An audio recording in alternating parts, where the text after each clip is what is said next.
அப்போ நம்முடைய வாழ்க்கையில் விரோதத்தில் ஜெயம் தரும் அபிஷேகம் செயல்பட வேண்டும் என்றால் ஒரு யோசபாத் ராஜா போல் நமக்கு ஒரு மனம் வேணும். ஒரு குடும்பமாக இருந்தாலும் குடும்பத்தில் ஒரு மனமாக இருக்கணும். ஒரு ஐக்கியத்தில் வந்தால் ஐக்கியத்தில் ஒரு மனமாக இருக்கணும். ஒரு சபைக்குள்ளே சபையில் ஒரு மனம்.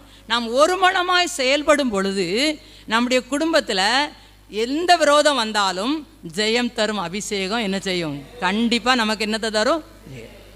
நீங்கள் ஜெபித்து பாருங்கள்.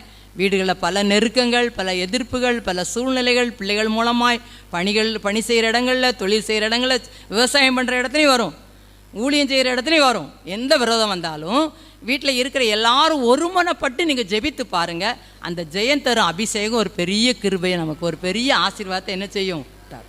இந்த யுத்தம் உங்களுடையதல்ல. இது நம்ம வீட்டுக்கு விரோதமாக வருதுன்னு நினைக்கூடாது. ஆண்டவர் பார்த்துக்கிடாது. ஆனால் நம்ம என்ன செய்யணும்? சும்மா இருக்கக்கூடாது, தூங்கிட்டு இருக்கக்கூடாது. எல்லா ஜெயம் கொடுக்க முன்னாலும் பார்த்தீங்கன்னா அவங்க ஒரு